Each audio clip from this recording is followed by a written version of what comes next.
Hi everyone, this is from CBIS academy. இன்னைக்கு நம்ம Dinamani newspaper இருக்கக்கூடிய current affairs பார்க்கலாம். ஸோ ஃபர்ஸ்ட் பார்த்தீங்க அப்படின்னா, இந்தியாவுக்கு யுரேனியம் ஆஸ்திரேலியாவுடன் ஒப்பந்தம். ஸோ இந்தியா மற்றும் ஆஸ்திரேலியாவுடன் பார்த்தீங்க அப்படின்னா ஒப்பந்தம் வந்து போடப்பட்டிருக்கு. இது மெயினாக பார்த்தீங்க அப்படின்னா, இந்தியாவின் அணுமின் உற்பத்தி திட்டங்களுக்கு யுரேனியம் ஏற்றுமதி வந்து இனி ஆஸ்திரேலியாவிலிருந்து செய்யப்படுகிறது.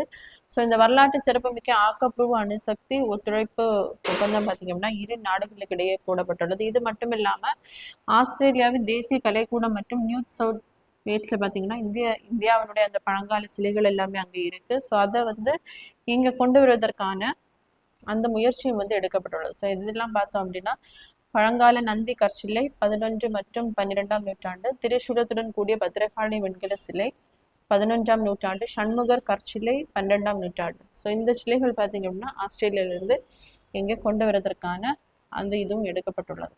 அடுத்ததாக, உலகிலேயே அதிக மீன்களை உற்பத்தி செய்யும் நாடுகளில் இந்தியா 2வது இடம், குடியரசு துணைத் தலைவர் பெருமிதம். ஸோ உலக உற்பத்தி செய்யப்படும் அந்த மொத்த மீன்களின் உற்பத்தியில் பார்த்தீங்கன்னா இந்தியா வந்து 2வது இடத்துல வந்து இருக்கு. இதில் பார்த்தீங்க அப்படின்னா இந்தியாவின் பங்களிப்பு வந்து 8% இருக்கு. அதே மாதிரி கடல் உணவு ஏற்றுமதி செய்யப்படும் மதிப்பு பார்த்தீங்கன்னா கடந்த நிதியாண்டில் ரூபாய் 73,000 கோடியை வந்து எட்டியிருக்கு.